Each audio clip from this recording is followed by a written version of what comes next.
넌 아직도 천박한 계집애구나. 군단장님!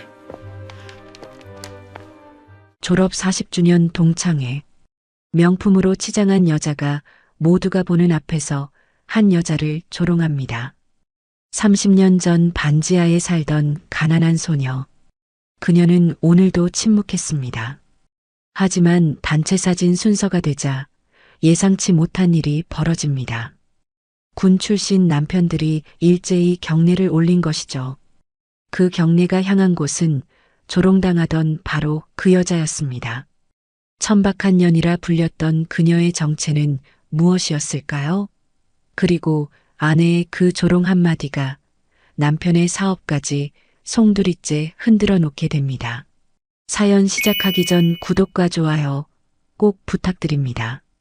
여러분은 지금 무엇을 하며 어디에서 듣고 계신지 지역 이름이나 장소를 댓글로 남겨주시면 그곳으로 행운이 가득 깃들길 바라겠습니다. 새벽 4시 육군 제3군단 사령부 지하 벙커 작전 통제실.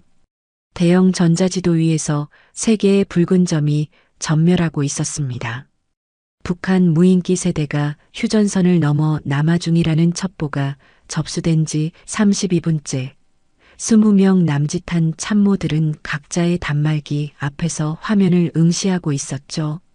지휘석에 앉은 여성이 손에 든 빨간 펜을 천천히 돌렸습니다. 강서윤 중장, 대한민국 육군 현역 군단장이었죠. 50대 초반의 그녀는 군복상의 단추를 목까지 정갈하게 채운 채 붉은 점들의 궤적을 추적하고 있었습니다. 짧게 정돈한 머리카락 한 올 흐트러짐 없이 제자리를 지키고 있었고 검은 테 안경 너머의 눈동자는 차갑게 가라앉은 호수처럼 고요했습니다. 30년 가까운 군 생활이 그녀에게 가르쳐 준 것은 단 하나, 위기의 순간일수록 감정은 방해물이 된다는 사실이었습니다. 지금 이 순간에도 그녀의 머릿속에서는 수십 가지 시나리오가 동시에 전개되고 있었고 그 모든 가능성을 검토하고 배제하는 작업이 기계처럼 정확하게 진행되고 있었죠. 작전 참모 김대령이 급히 단상 아래로 다가왔습니다. 그의 이마에는 땀이 송글송글 맺혀 있었고 목소리에는 억누를 수 없는 긴장감이 배어 있었죠. 군단장님, 무인기들이 현재 위치에서 남쪽으로 계속 이동 중입니다. 예상 도달 지점은 파주 일대로 약 25분 후면 수도권 외곽에 진입할 것으로 보입니다. 서윤은 고개를 끄덕이지도 대답을 하지도 않았습니다. 손가락 사이에서 빨간 펜이 느릿느릿 회전했고 그 작은 소리만이 지휘석 주변을 채우고 있었죠. 김대령의 손끝이 미세하게 떨리기 시작했습니다. 작전 통제실의 다른 인원들도 키보드 위에 올려놓은 손을 멈춘 채 지휘석을 바라보았고 타이핑 소리가 사라진 공간에는 전자지도에 윙윙거리는 기계음만 남았습니다. 서윤은 그제야 천천히 입을 열었습니다. 그녀의 목소리는 새벽 공기처럼 차갑고 건조했죠. 무인기 이동 경로상의 열화상 탐지 기록을 다시 확인해 보세요. 김대령이 고개를 갸웃거리며 되물었습니다. 열화상 탐지요? 무인기는 크기가 작아서 여론 탐지가 어렵지 않습니까? 서윤은 여전히 전자지도에서 눈을 떼지 않은 채 말을 이었습니다. 무인기가 아니라 그 아래를 보라는 겁니다. 비행 고도가 200m 이하라면 지상에 그림자가 생기고 여론 카메라에도 반응이 잡힐 겁니다. 그런데 지금 화면에는 그림자 데이터가 없어요. 김대령이 황급히 자신의 단말기로 달려갔습니다. 키보드를 두드리는 소리가 다급하게 울려 퍼졌고 몇 분 후 그의 얼굴이 창백하게 변했죠. 군단장님, 열화상 데이터에 이상 징후가 있습니다. 무인기 세대 중 한 대의 여론 반응이 나머지 2대와 확연히 다릅니다. 마치 김한용 더미인 것처럼요. 서윤의 입가에 아주 미세한 움직임이 스쳤습니다. 그것은 미소라고 부르기엔 너무 짧았고 표정이라고 하기엔 너무 희미했죠. 그녀는 지휘석에서 일어나 전자지도 앞으로 걸어갔습니다. 군화 바닥이 철제 단상에 부딪히는 소리가 작전 통제실에 또렷하게 울렸고 참모들의 시선이 일제히 그녀의 등을 향했습니다. 서윤은 빨간 펜으로 전자지도의 한 지점을 짚었습니다. 북서쪽 경계선 근처 다른 두 무인기의 예상 경로와는 전혀 다른 방향이었죠. 진짜 목표는 이쪽입니다. 김한용 두 대로 시선을 끄는 동안 한 대가 우회에서 군사시설 정찰을 시도하는 겁니다. 3호 초소에 긴급 경계 강화를 지시하고 방공 자산을 재배치하세요. 그 순간 단상 아래에서 한 남자가 급히 앞으로 나섰습니다. 40대 후반의 장교로 어깨에는 별 하나가 빛나고 있었죠. 이준호 준장, 군단 군수참모였습니다. 그는 땀에 젖은 손으로 서류철을 움켜쥐고 있었고 목소리에는 감추려 해도 감출 수 없는 불안감이 묻어 있었습니다. 군단장님, 3호 초소는 현재 물자 보급 일정상 인력이 부족한 상태입니다. 방공 자산 재배치도 최소 1시간은 걸릴 겁니다. 서윤은 천천히 고개를 돌려 이준호를 바라보았습니다. 그녀의 시선이 그의 얼굴에 닿자 이준호의 어깨가 미세하게 움츠러들었죠. 서윤의 손가락이 빨간 펜 위에서 멈췄고 펜 돌리던 소리가 사라지자 그 부재감이 오히려 무게로 다가왔습니다. 작전 통제실의 다른 인원들은 자판 위에 올린 손가락조차 움직이지 못했고 형광등 아래 공기가 팽팽하게 당겨지는 것을 모두가 느낄 수 있었습니다. 서윤이 입을 열었을 때 그녀의 목소리는 더욱 낮아져 있었습니다. 준장, 물자 보급 일정은 누가 관리하죠? 이준호의 목젖이 오르내렸습니다. 제가 관리합니다, 군단장님. 그렇다면 지금 이 상황은 누구의 책임입니까? 이준호의 얼굴이 붉게 달아올랐습니다. 그는 대답 대신 고개를 숙였고 서윤은 그런 그를 더 이상 쳐다보지 않았습니다. 대신 그녀는 작전 통제실 전체에 들릴 만큼 또렷한 목소리로 말했죠. 준장의 품격을 지키십시오. 그 한마디에 이준호의 등이 굳어버렸습니다. 서윤은 더 이상의 설명 없이 다시 지휘석으로 돌아갔고 김대령에게 짧은 지시를 내렸습니다. 예비 인력을 3호 초소에 즉시 배치하고 방공 자산 재배치는 30분 내로 완료하세요. 불가능하다고 말하지 마세요. 방법을 찾으세요. 김대령이 경례와 함께 급히 자리를 떠났고 작전 통제실에는 다시 긴박한 움직임이 시작되었습니다. 키보드 타이핑 소리가 빗줄기처럼 쏟아졌고 무전기 너머로 지시가 오가는 소리가 겹쳐졌죠. 서윤은 지휘석에 앉아 상황이 전개되는 것을 지켜보았습니다. 그녀의 표정에는 조급함도 불안함도 없었습니다. 마치 이 모든 것이 예정된 수순인 것처럼 그녀는 흔들림 없이 중심을 지키고 있었죠. 정확히 15분 후 모든 상황이 종료되었습니다. 김한용 무인기 2대는 방공망에 포착되어 격추되었고 우회 기동을 시도하던 한 대는 3호 초소 인근에서 자폭한 채 발견되었죠. 서윤의 판단은 정확했고 그녀가 지적한 열화상 데이터의 이상 징후는 결정적인 단서가 되었습니다. 작전이 마무리된 후 서윤은 집무실로 돌아왔습니다.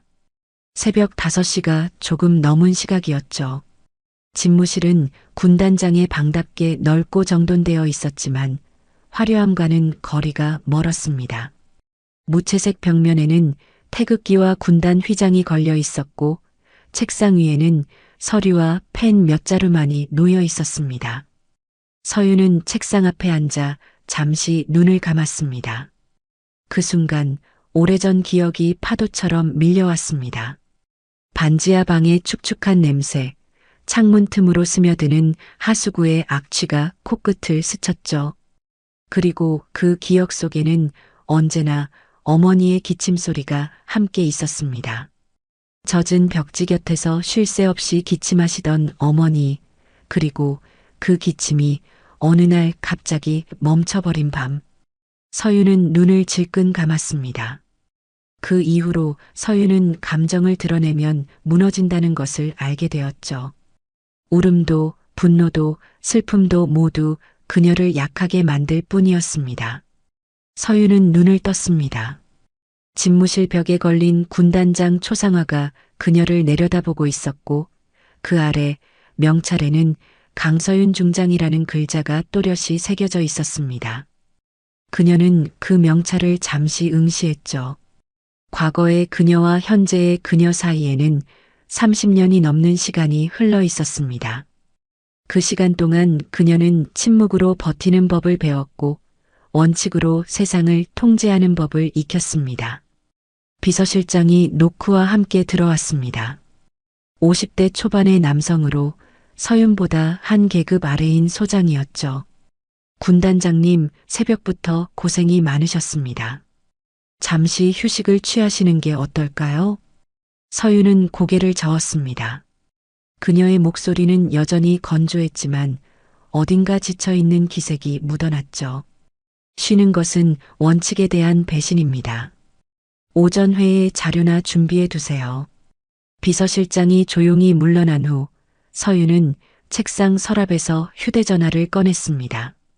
화면에는 남편 한도연에게서 온 문자 메시지 하나가 떠 있었죠.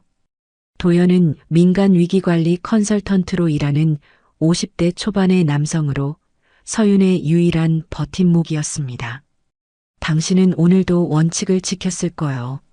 늘 그랬으니까. 서윤은 그 메시지를 읽으며 입가에 희미한 미소를 띄었습니다. 도연은 언제나 묵묵히 그녀의 곁을 지켜주었고 말없이 그녀의 방패가 되어주었죠. 그는 서윤의 과거를 알고 있었습니다. 반지하 방도, 어머니의 죽음도, 그리고 그녀가 왜 그토록 침묵에 의지하게 되었는지도야. 서윤은 휴대전화를 내려놓고 창밖을 바라보았습니다.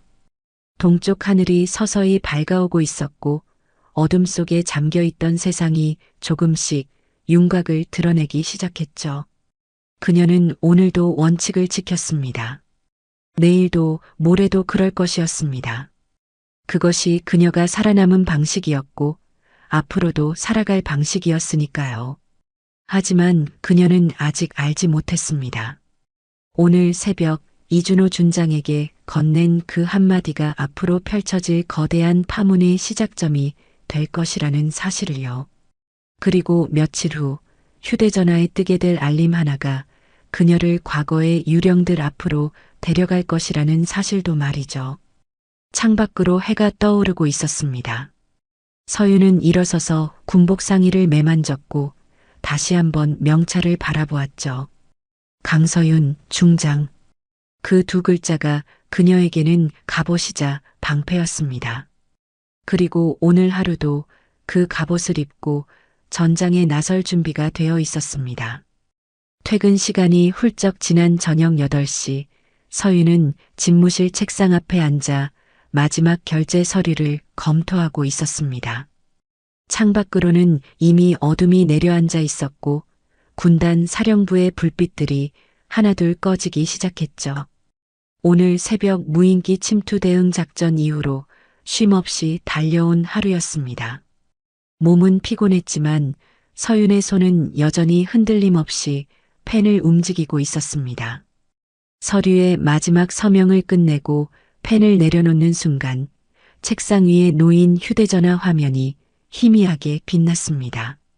서윤은 무심코 화면을 들여다보았죠. 알림 하나가 떠 있었습니다. 발신자는 중학교 졸업 40주년 동창회 주최 측이었고 내용은 세 번째 참석 독려 문자였습니다. 서윤님, 졸업 40주년 기념 동창회가 이번 주 토요일에 열립니다. 배우자 동반 환영하며 단체 사진 촬영이 예정되어 있으니 많은 참석 부탁드립니다. 서윤의 손가락이 화면 위에서 멈췄습니다. 알림을 끄려던 손이 저도 모르게 굳어버렸죠. 중학교 그 단어가 눈에 들어오는 순간 가슴 한구석에서 차갑고 축축한 무언가가 스멀스멀 기어 올랐습니다. 서윤은 휴대전화를 책상 위에 내려놓고 천천히 의자 등받이에 몸을 기댔습니다. 집무실의 형광등 불빛이 유난히 차갑게 느껴졌고 고요한 공간에 벽시계 초침 소리만이 또렷하게 울렸죠. 그녀는 눈을 감았습니다. 그러자 30년도 더 된 기억들이 마치 기다렸다는 듯이 밀려왔습니다. 반지하 방, 지나가는 사람들의 발목만 보이던 창문. 서윤은 그곳에서 부모님과 함께 살았습니다. 아버지는 건설 현장을 떠돌며 막노동을 하셨고 한 달에 한두 번 집에 들르실까 말까 했죠. 들어오시는 날이면 손에는 언제나 구겨진 봉투가 들려 있었고 그 안에는 한 달 생활비가 담겨 있었습니다. 아버지는 말이 없는 분이었지만 서윤에게 한 번도 짜증을 낸 적이 없었죠. 새벽에 나가실 때면 잠든 서윤의 이마를 쓰다듬고 가셨고 그 거친 손의 감촉이 서윤에게는 아버지가 살아계신다는 증거였습니다. 어머니는 작은 식당에서 설거지와 청소 일을 하며 집을 지켰습니다. 새벽에 나가서 밤늦게야 돌아오셨고 손은 늘 트고 갈라져 있었죠.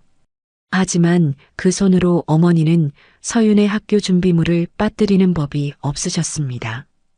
가난했지만 부모님이 계신 한 서윤은 무너지지 않았습니다. 문제는 학교였습니다. 중학교에 입학하면서 서윤의 세상은 두 개로 나뉘었죠. 하나는 부모님과 함께하는 세상이었고 다른 하나는 같은 반 아이들이 지배하는 교실이라는 세상이었습니다. 기억 속에서 목소리들이 되살아났습니다. 중학교 시절 반장이었던 박선영의 목소리가 가장 선명했죠. 같은 반 여학생들 사이에서 선영은 늘 중심에 있었습니다. 집이 잘 살았고 옷차림이 화려했으며 무엇보다 사람들을 휘두르는데 능했죠. 선영의 표적이 된 아이는 교실에서 투명인간이 되거나 더 나쁜 경우에는 놀림감이 되어야 했습니다. 서윤은 입학 첫날부터 선영의 눈에 들었습니다. 낡은 교복 때가 탄 운동화, 그리고 급식비를 면제받는다는 사실까지. 선영은 그 모든 것을 빠르게 알아챘고 서윤에게 반지하년이라는 별명을 붙여주었죠. 어느 날 방과 후였습니다. 서윤이 집에 돌아와 숙제를 하고 있을 때 창문 밖에서 웅성거리는 소리가 들렸죠. 고개를 들어보니 선영이 같은 반 여학생 대여섯 명을 이끌고 반지하 창문 앞에 서 있었습니다. 선영이 가장 먼저 입을 열었죠. 야, 여기 진짜 사람 사는 거 맞아?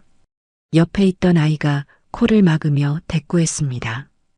어휴, 쥐 냄새나. 강서윤 쟤네 집에서 쥐 기르나 봐. 웃음소리가 터져나왔습니다.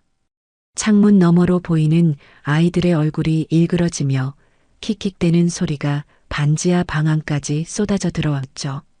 서윤은 책상 앞에서 굳어버렸습니다. 손에 들린 연필이 부들부들 떨렸고 숨을 쉬면 안 될 것 같았습니다. 그때 현관문이 열리는 소리가 났습니다. 일찍 퇴근하신 어머니였죠. 어머니는 창문 앞에 모여있는 아이들을 보았고 그 아이들의 손가락질이 어디를 향하고 있는지 단번에 알아챘습니다. 어머니의 얼굴이 하얗게 질렸죠. 눈동자가 한순간 흔들렸고 입술이 파르르 떨렸습니다. 아이들은 어머니를 보자 흩어져 도망갔지만 어머니는 한참을 그 자리에 서 계셨습니다. 등이 구부정하게 굽어 있었고 어깨가 미세하게 떨리고 있었죠. 그날 밤 서윤은 어머니의 기침 소리를 들었습니다. 평소보다 더 깊고 더 거친 기침이었죠. 서윤은 이불 속에서 귀를 막았습니다. 자신 때문이라는 것을 알면서도 아무것도 할 수 없다는 사실이 견딜 수 없이 무거웠습니다. 어머니의 기침은 그 뒤로 점점 심해졌습니다. 병원에 가자고 아무리 말해도 어머니는 고개를 저으셨죠. 병원비가 없다는 것을 서윤도 알고 있었습니다. 아버지는 현장에서 보내오는 돈을 조금씩 늘리셨지만 그것으로는 턱없이 부족했습니다. 그렇게 3개월이 지났고 어느 겨울밤 어머니는 서윤의 손을 잡은 채 눈을 감으셨습니다. 어머니가 남긴 마지막 말은 서윤의 뇌리에 단단히 새겨져 있었습니다. 서윤아, 너의 품위를 남에게 밟히지 마라. 품위는 돈이 아니라 태도야. 서윤은 눈을 떴습니다. 집무실의 형광등 불빛이 시야를 가득 채웠고 현실이 다시 선명해졌죠. 그녀는 자신도 모르게 책상 위에 놓인 펜을 쥐고 있었습니다. 손에 힘이 잔뜩 들어가 있었고 손가락 마디가 하얗게 변해 있었죠. 휴대전화 화면이 다시 빛났습니다. 동창의 알림이 여전히 떠 있었죠. 서윤은 그 화면을 내려다보며 한동안 움직이지 않았습니다. 알림을 끄면 그만이었습니다. 지금까지 그래왔듯이 과거를 외면하고 현재에만 집중하면 됐죠. 그것이 서윤이 30년 넘게 살아온 방식이었습니다. 하지만 오늘따라 손가락이 알림 끄기 버튼으로 향하지 않았습니다. 서윤은 현역 군단장이었습니다. 대한민국에서 손에 꼽히는 지위에 올랐고 수천 명의 병사들이 그녀의 지휘 아래 움직였죠. 하지만 중학교 동창이라는 단어 앞에서는 여전히 14살의 소녀로 돌아가는 것 같았습니다.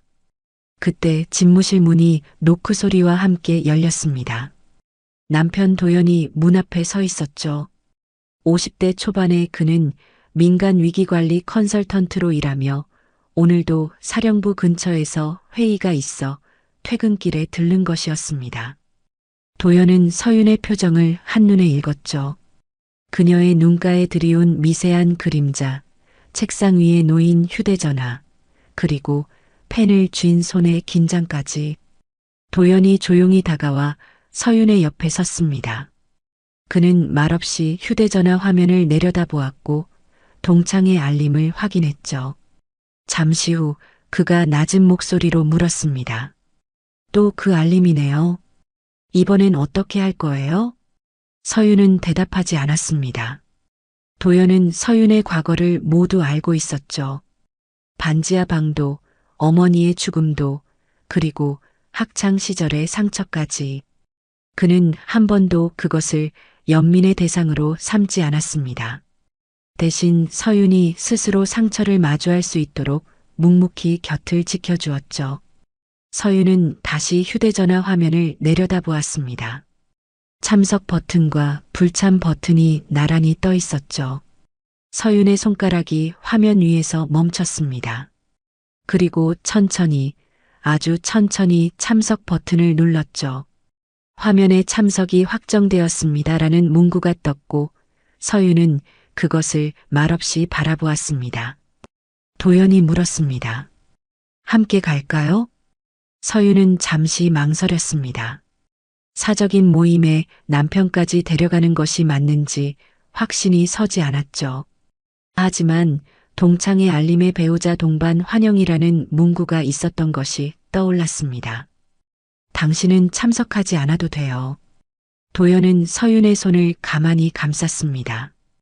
그의 손은 따뜻했고 그 온기가 서윤의 차가운 손가락 사이로 스며들었죠. 당신 옆에 있으면 내 마음이 편해요. 그거면 충분하잖아요. 서윤은 남편의 말에 대답하지 않았습니다. 하지만 그녀의 입가에 미세한 떨림이 있었고 그것은 오랜만에 느끼는 안도감의 표현이었죠. 서윤은 일어서서 집무실 한쪽에 걸린 옷장을 열었습니다. 군복들 사이에 민간 복장 몇 벌이 걸려 있었죠. 그녀는 그 중에서 가장 수수한 베이지색 정장을 꺼내 따로 걸어두었습니다. 화려한 장식도 눈에 띄는 색상도 없는 옷이었죠. 도연이 그 옷을 바라보며 말했습니다. 그 옷으로 가려고요? 서윤은 고개를 끄덕였습니다. 계급장 없이 가는 거니까요. 도연은 더 이상 묻지 않았습니다. 그는 서윤이 무슨 생각을 하는지 알고 있었죠. 서윤은 책상 위에 놓인 탁상 달력을 펼쳤습니다.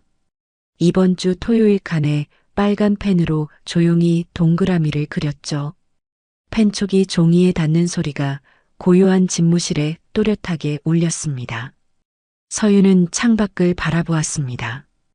군단 사령부의 불빛들이 어둠 속에서 점점이 빛나고 있었고 저 멀리 경계 초소의 조명이 희미하게 보였죠. 이번 주 토요일, 서윤은 마침내 과거와 마주하게 될 것이었습니다. 30년 전 그녀를 짓밟았던 사람들, 그녀에게 반지하년이라는 별명을 붙여주었던 사람들, 그리고 어머니의 마지막 날들을 앞당긴 그 조롱과 손가락질. 서윤은 남편의 손을 잡았습니다.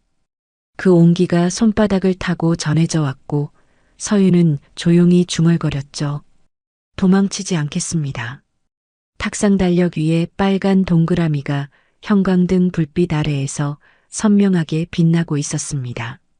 토요일 오후 4시 서윤은 침실 옷장 앞에 서 있었습니다.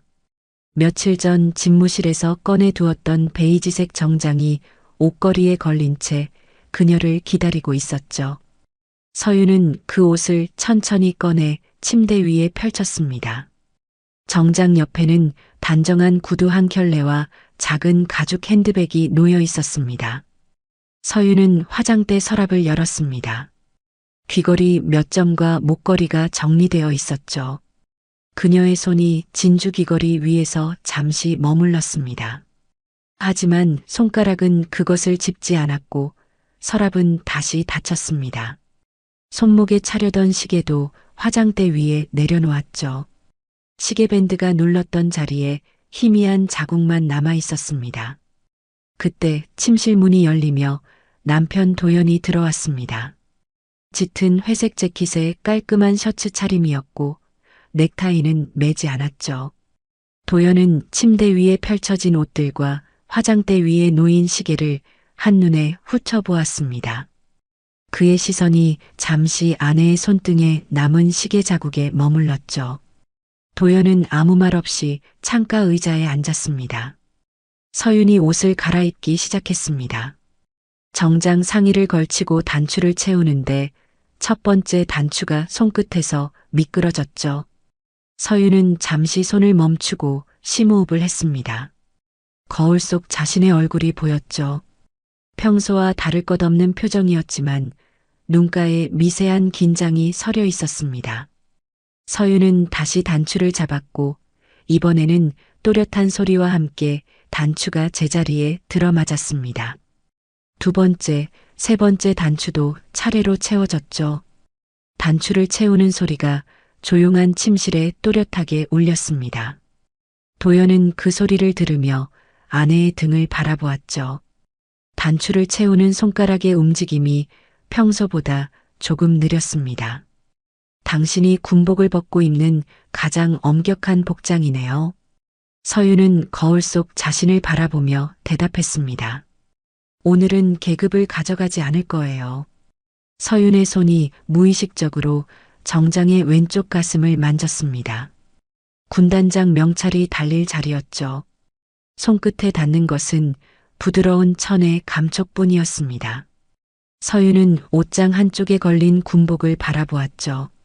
어깨에 삼성 장군 계급장이 형광등 불빛 아래에서 희미하게 빛나고 있었습니다. 같은 시각 서울 강남의 한 고급 아파트에서는 박선영이 드레스룸 거울 앞에 서 있었습니다. 50대 초반의 그녀는 목에 걸 보석 목걸이를 고르고 있었죠. 드레스룸에는 명품 옷들이 가득 걸려 있었고 서랍에는 온갖 보석들이 정리되어 있었습니다. 선영은 가장 큰 다이아몬드가 박힌 목걸이를 집어들었습니다. 목에 걸자 거울 속에서 보석이 화려하게 빛났죠.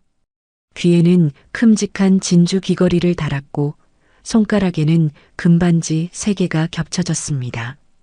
선영의 입가에 만족스러운 미소가 번졌습니다. 휴대전화가 울렸습니다. 화면에는 오유경이라는 이름이 떠 있었죠. 유경은 중학교 시절부터 선영의 오른팔 역할을 해온 동창이었고 현재는 선영의 남편 최명석이 운영하는 군수 물류회사에서 비공식적인 대외 협력 업무를 맡고 있었습니다. 선영이 전화를 받자 유경의 들뜬 목소리가 흘러나왔습니다. 언니, 나 지금 호텔에 먼저 와 있어. 테이블 배치 확인했는데 내가 말한 대로 다 해놨더라. 선영의 눈이 반짝였습니다. 강서윤은? 그년 자리는 제일 구석으로 빼놨어. 입구에서 가장 먼 테이블이야.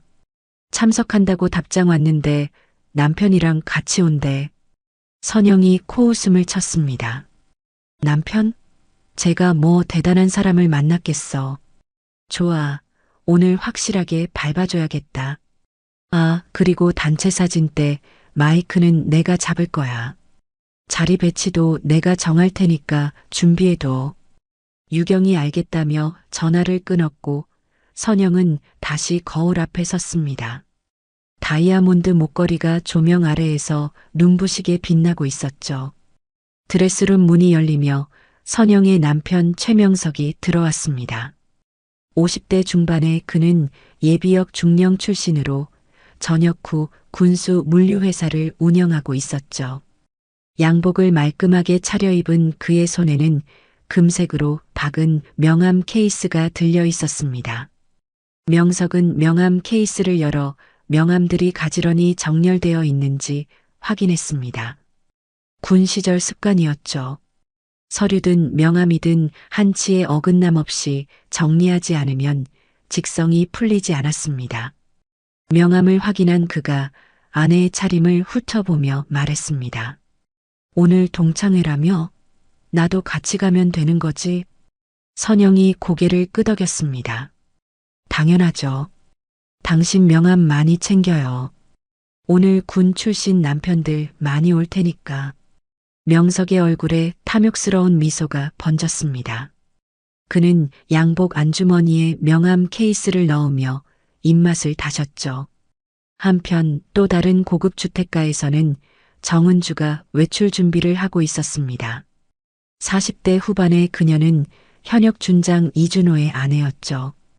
은주는 선영과 중학교 동창은 아니었지만 남편들의 군 인맥으로 선영과 친분을 쌓아왔고 선영의 초대로 이번 동창회에 함께 참석하기로 한 것이었습니다. 은주가 화려한 원피스를 입고 거실로 나오자 남편 준호가 소파에서 일어났습니다. 여보, 꼭 가야 해? 나 오늘 좀 피곤한데. 은주가 남편의 팔을 잡으며 말했습니다. 선영 언니가 특별히 초대했잖아요. 당신이 준장이니까 같이 가달라는 거예요. 준호는 한숨을 내쉬었습니다. 며칠 전 새벽 작전 회의에서 군단장에게 호되게 질책당한 기억이 떠올랐죠. 준장의 품격을 지키라는 그 한마디가 아직도 귓전에 맴돌았습니다. 하지만 아내의 고집을 꺾기는 어려웠죠. 은주는 거울 앞에서 마지막으로 화장을 점검하며 중얼거렸습니다. 오늘 군 출신 남편들 많이 온다던데 당신이 제일 높은 계급 아니야? 준호가 마지못해 고개를 끄덕이자 은주의 입가에 미소가 번졌습니다. 그녀에게 남편의 별은 자신의 액세서리였죠. 다시 서윤의 집. 서윤은 현관 앞에서 구두를 신고 있었습니다. 도연이 차키를 들고 먼저 나갔고 서윤은 마지막으로 현관을 돌아보았죠. 신발장 위에 놓인 작은 액자가 눈에 들어왔습니다. 어머니의 영정 사진이었죠. 30년도 더 된 흑백 사진 속에서 어머니가 조용히 미소 짓고 계셨습니다. 서윤은 잠시 그 사진 앞에 멈춰 섰습니다. 품위는 돈이 아니라 태도야. 어머니의 마지막 말이 가슴속에서 울렸죠. 서윤이 조수석에 타자 도연이 조용히 물었습니다. 준비됐어요?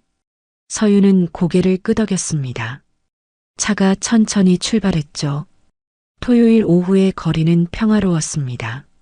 라디오에서 흘러나오는 클래식 음악이 차 안을 채웠지만 서윤의 귀에는 들어오지 않았죠. 창밖으로 스쳐 지나가는 가로수들을 바라보며 서윤은 무릎 위에 올린 손이 가볍게 떨리는 것을 느꼈습니다.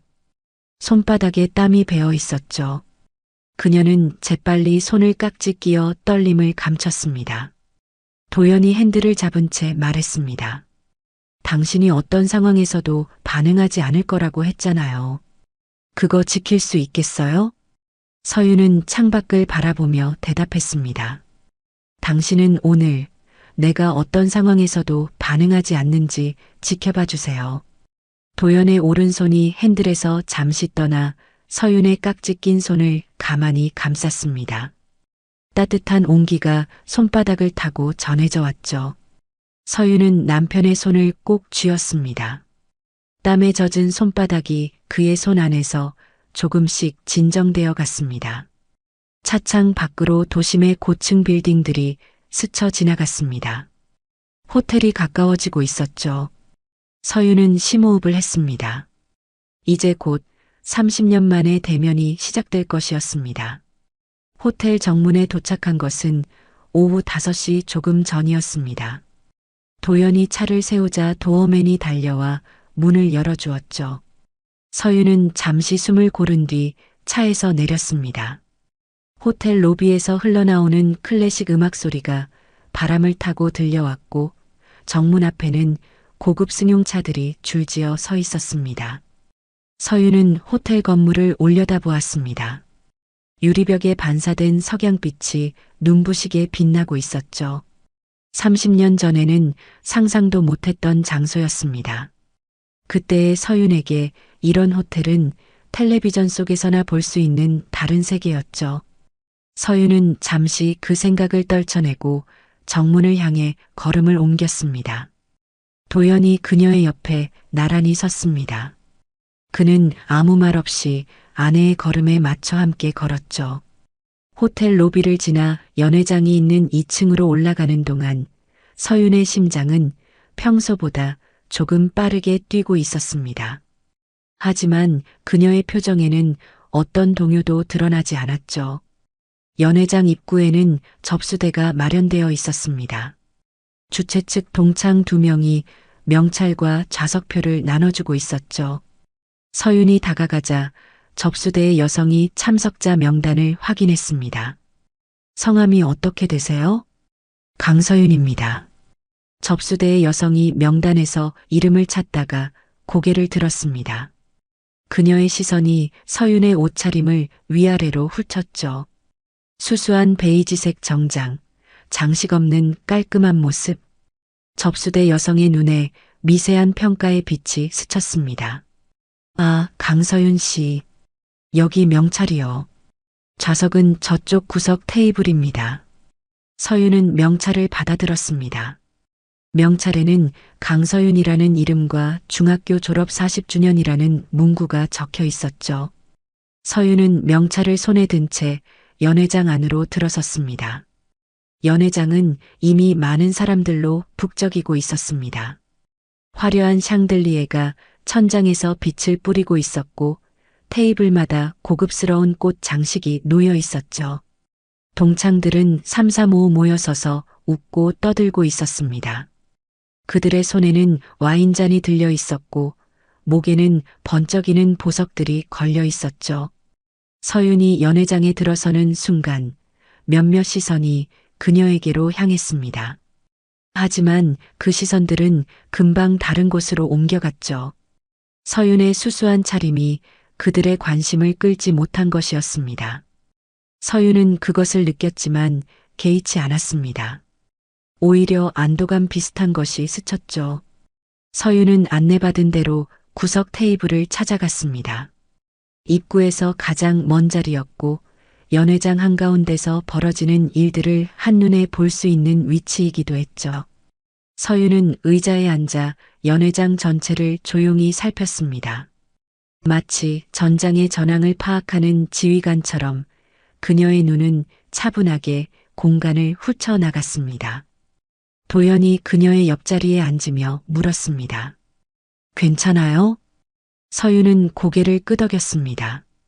그녀의 손이 테이블 위에 놓인 명찰을 집어들었죠.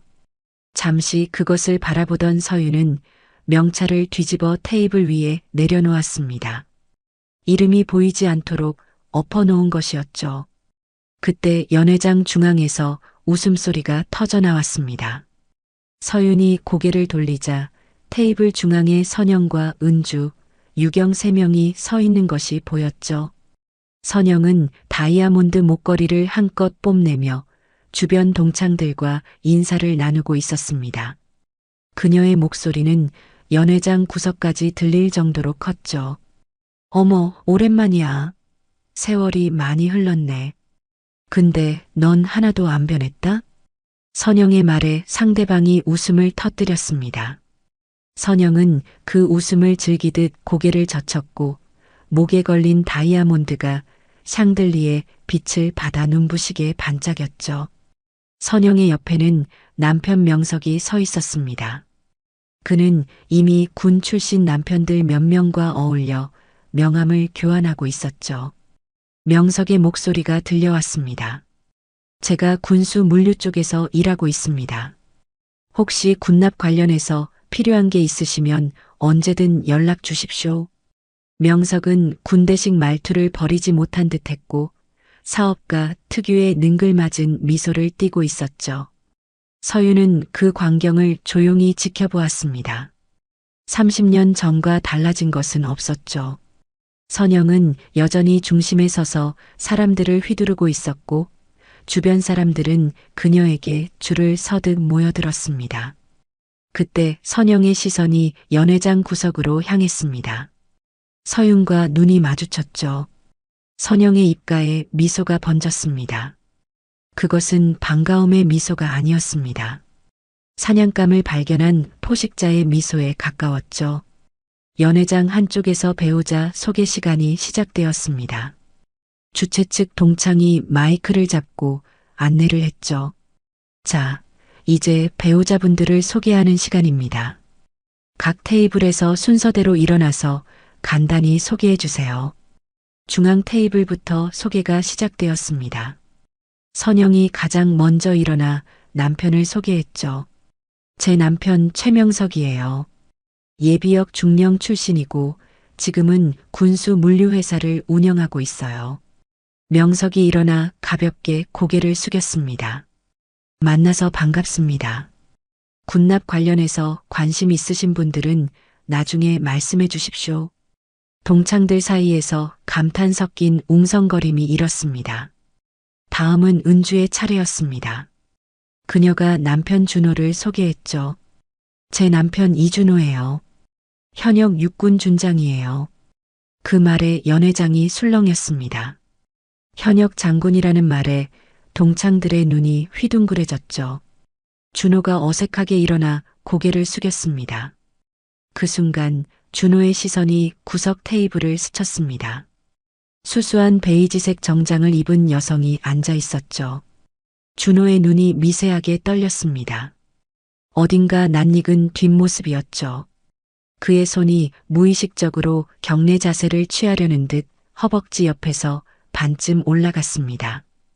하지만 그 순간 은주가 그의 팔을 잡아 끌었죠. 우리 남편이 좀 부끄러움을 타서요. 근데 군에서는 정말 대단한 사람이에요. 준호는 아내에게 이끌려 다시 자리에 앉았습니다.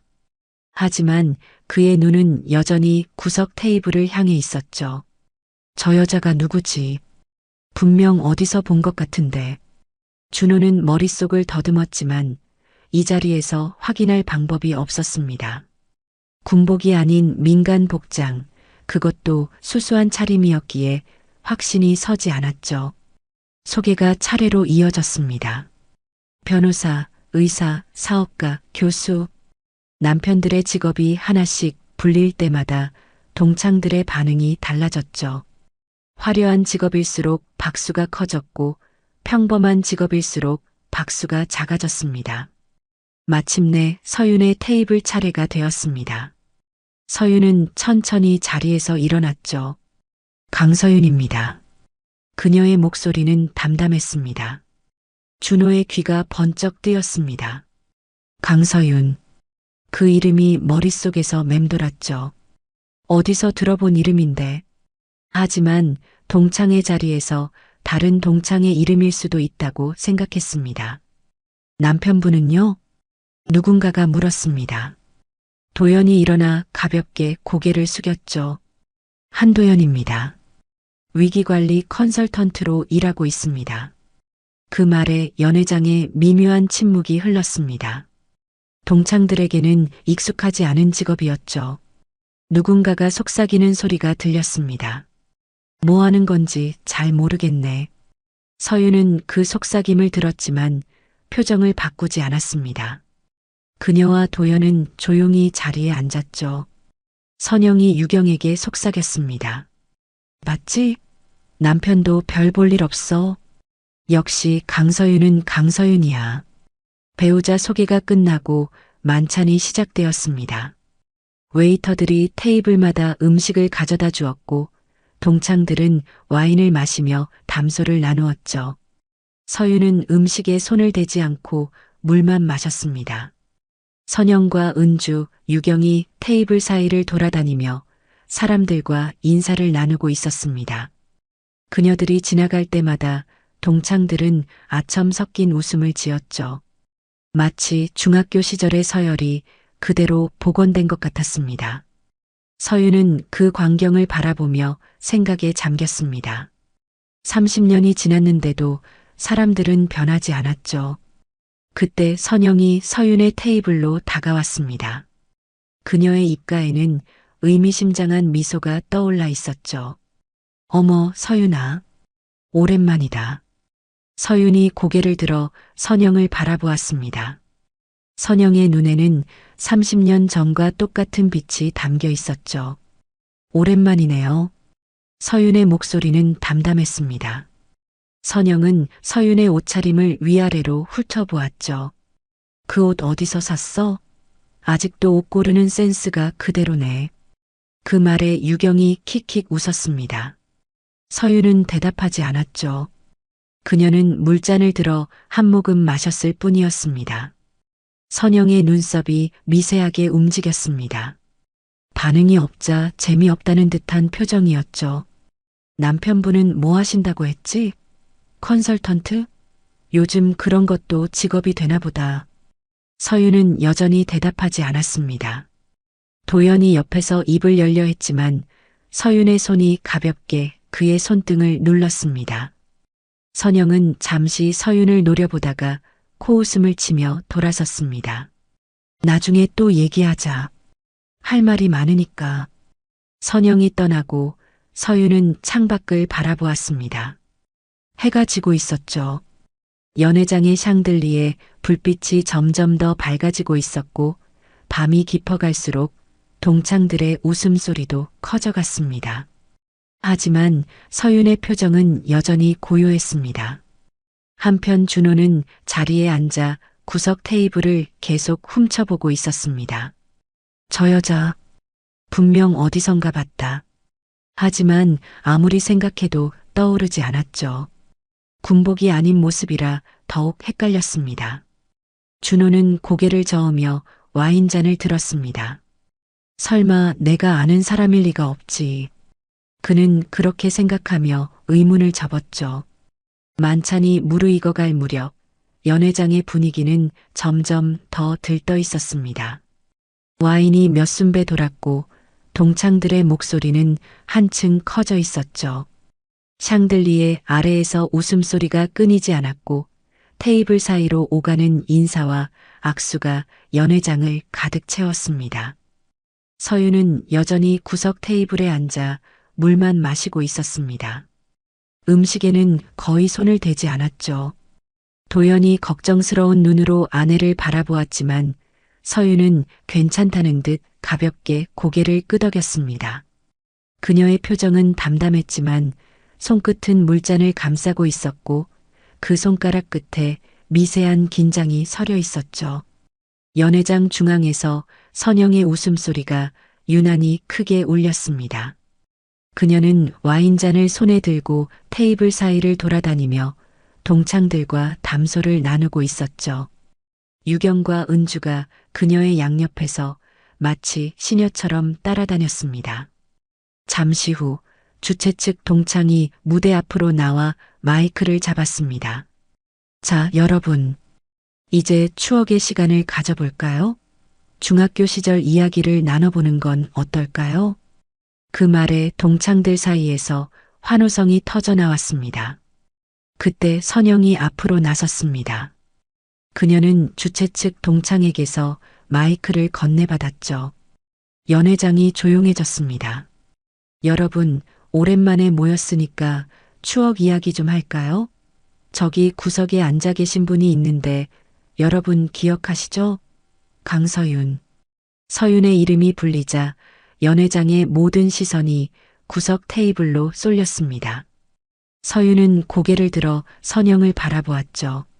선영의 입가에는 익숙한 미소가 떠올라 있었습니다. 서윤아, 일어나 봐. 오랜만에 얼굴 좀 보여줘. 서윤은 천천히 자리에서 일어났습니다. 연회장 전체가 그녀를 주시하고 있었죠. 수십 개의 시선이 피부를 찌르듯 느껴졌습니다. 하지만 서윤은 표정을 바꾸지 않았죠. 선영이 마이크를 든 채 서윤에게로 걸어왔습니다.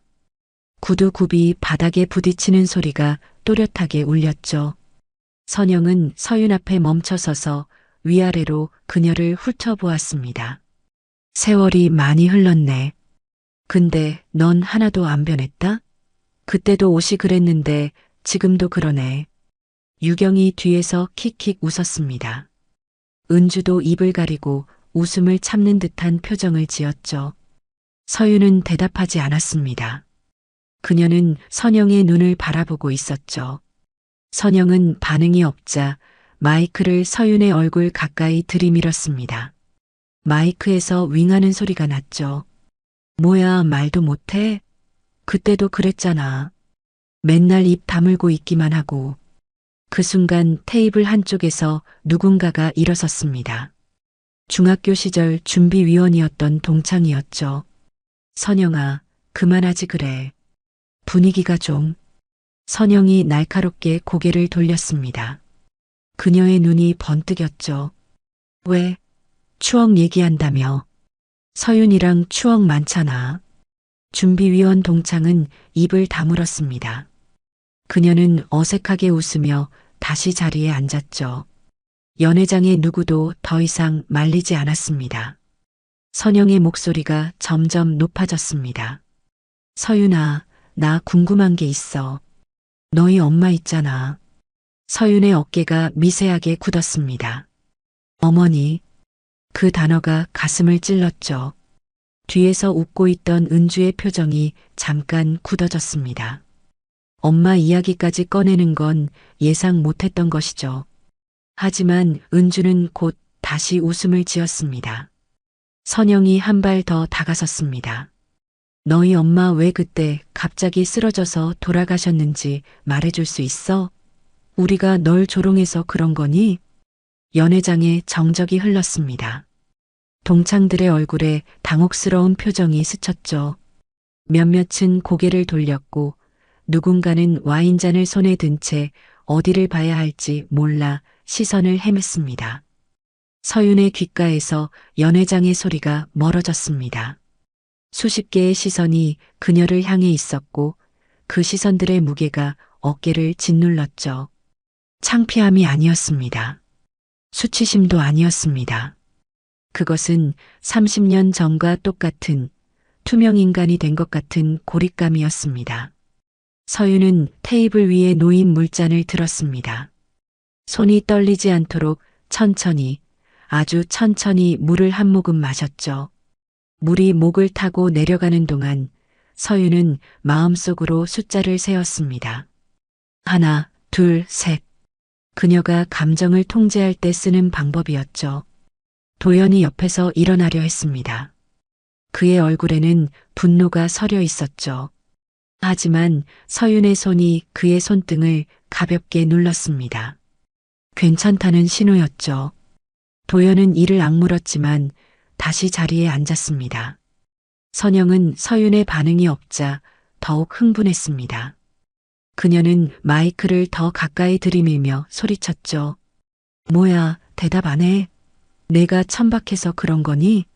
그 천박한 게 어디 안 가더라. 유경이 뒤에서 웃음을 터뜨렸습니다. 하지만 은주는 이번에는 웃지 않았죠. 그녀는 어색한 표정으로 시선을 돌렸습니다. 분위기가 예상보다 험악해지고 있었던 것이죠. 선영이 마이크를 든 손을 휘저었습니다. 천박한 년. 아직도 그렇게 입 다물고 숨어 사는구나. 그 말이 연회장에 울려 퍼지는 순간 공기가 얼어붙었습니다. 샹들리에 아래의 불빛이 유난히 차갑게 느껴졌죠. 동창들은 숨을 죽였고 누군가는 고개를 숙였습니다. 서유는 물잔을 내려놓았습니다.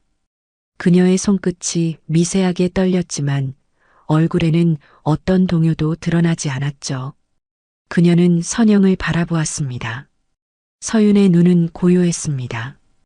분노도 슬픔도 원망도 담겨 있지 않았죠. 마치 아무것도 보이지 않는 것처럼 그저 투명한 시선이었습니다. 그 시선에 선영은 오히려 당황했습니다. 반응이 없으니 싸움을 걸 수가 없었죠. 선영은 헛웃음을 치며 한 발 물러섰습니다. 뭐 됐어. 나중에 또 얘기하자. 선영이 돌아서려는 순간 서윤이 입을 열었습니다. 그녀의 목소리는 낮고 차분했죠. 선영 씨. 선영이 멈춰섰습니다. 서윤이 말을 이었죠. 즐거운 시간 보내세요. 그 말에 선영의 눈이 커졌습니다. 무슨 뜻인지 이해가 안 되는 표정이었죠. 서윤은 더 이상 말하지 않았습니다. 그녀는 다시 자리에 앉아 물잔을 들었죠. 선영은 잠시 서윤을 노려보다가 코웃음을 치며 돌아섰습니다. 뭐야 저게. 아직도 정신을 못 차렸네. 선영이 떠난 뒤 연회장에는 어색한 침묵이 흘렀습니다. 동창들은 슬슬 다른 이야기로 화제를 돌리기 시작했고 웃음소리도 다시 들리기 시작했죠. 하지만 분위기가 예전 같지는 않았습니다. 도연이 서윤의 손을 잡았습니다.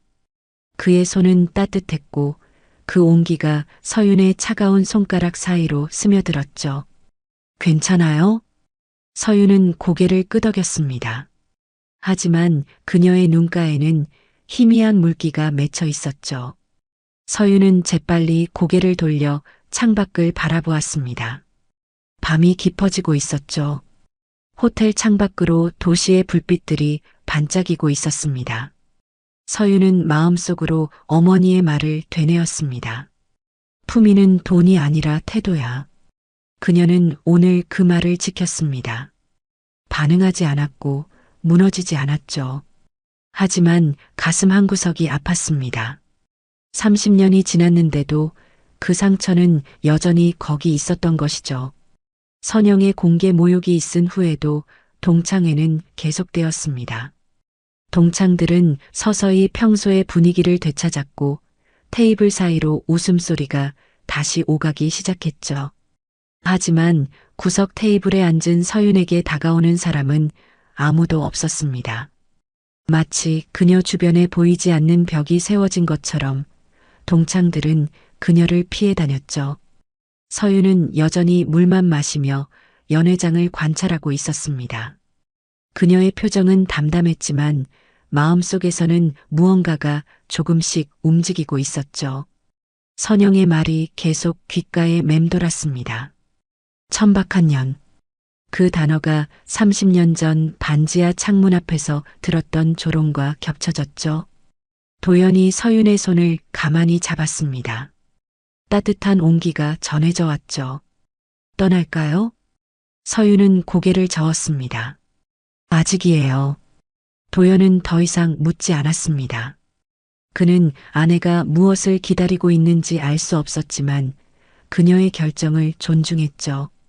연회장 중앙에서는 선영이 여전히 사람들의 중심에 서 있었습니다. 그녀는 조금 전 있었던 일이 아무것도 아니라는 듯 웃으며 동창들과 담소를 나누고 있었죠. 유경과 은주가 양옆에서 그녀를 보좌하고 있었고 선영이 말할 때마다 두 사람은 고개를 끄덕이거나 웃음을 터뜨렸습니다. 은주가 선영에게 속삭였습니다. 언니, 아까 좀 세게 나간 거 아니야? 분위기가 좀 싸했는데. 선영이 코웃음을 쳤습니다. 뭐가? 쟤는 원래 저래. 맨날 입 다물고 있으면서 무슨 대단한 사람인 척 하잖아. 저런 년이 여기 왜 왔는지 모르겠어. 유경이 동조하며 말했습니다. 맞아. 저러면서 남편이랑 같이 오기는 또 왔더라. 남편도 별 볼 일 없어 보이던데. 은주는 잠시 서윤이 앉아있는 구석 테이블을 바라보았습니다. 서윤의 남편 도연이 조용히 아내 옆에 앉아 있었죠. 은주의 눈에 그는 평범한 중년 남성으로 보였습니다. 자신의 남편이 현역 준장인 것을 생각하면 비교조차 되지 않았죠. 그러게. 우리 남편은 준장인데 저 남편은 뭐 한다고 했지? 컨설턴트? 은주가 비웃듯 말하자 선영과 유경이 웃음을 터뜨렸습니다. 그때 은주의 남편 준호가 다가왔습니다. 그는 어색한 표정으로 아내에게 말했죠. 여보, 나 잠깐 화장실 좀. 은주가 고개를 끄덕이자 준호는 연회장을 빠져나갔습니다. 하지만 그는 화장실로 향하지 않았죠. 복도에서 잠시 멈춰선 그는 주머니에서 휴대전화를 꺼내 무언가를 검색하기 시작했습니다. 강서윤. 그 이름이 계속 머릿속을 맴돌았죠. 분명 어디서 들어본 이름이었습니다. 하지만 검색 결과에는 특별한 정보가 나오지 않았죠. 준호는 고개를 저으며 휴대전화를 다시 주머니에 넣었습니다. 한편 서윤은 자리에서 일어나 화장실로 향했습니다. 도연이 따라 일어나려 했지만 서윤이 손짓으로 제지했죠. 잠깐 혼자 있고 싶었습니다. 화장실로 가는 복도를 걷는 동안 서윤은 뒤에서 들려오는 대화 소리를 들었습니다. 남자들의 목소리였죠.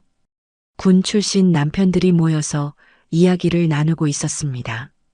최 사장님 회사가 이번에 방산 물품 검토 기준을 통과했다면서요? 네, 이번에 큰 계약 하나 따냈습니다. 군수 참모님 덕을 많이 봤죠. 서윤의 발걸음이 멈췄습니다. 군수 참모. 그 단어가 귀에 걸렸죠. 서윤은 복도 모퉁이에 서서 대화를 계속 들었습니다. 이 준장님이 많이 도와주셨나 보네요. 그렇죠. 서류 검토도 빨리 해주시고 이것저것 편의를 많이 봐주셨습니다. 명석의 목소리였습니다. 서윤은 눈을 가늘게 떴죠. 이 준장, 군수 참모. 그것은 며칠 전 새벽 작전 회의에서 그녀가 질책했던 바로 그 준장이었습니다.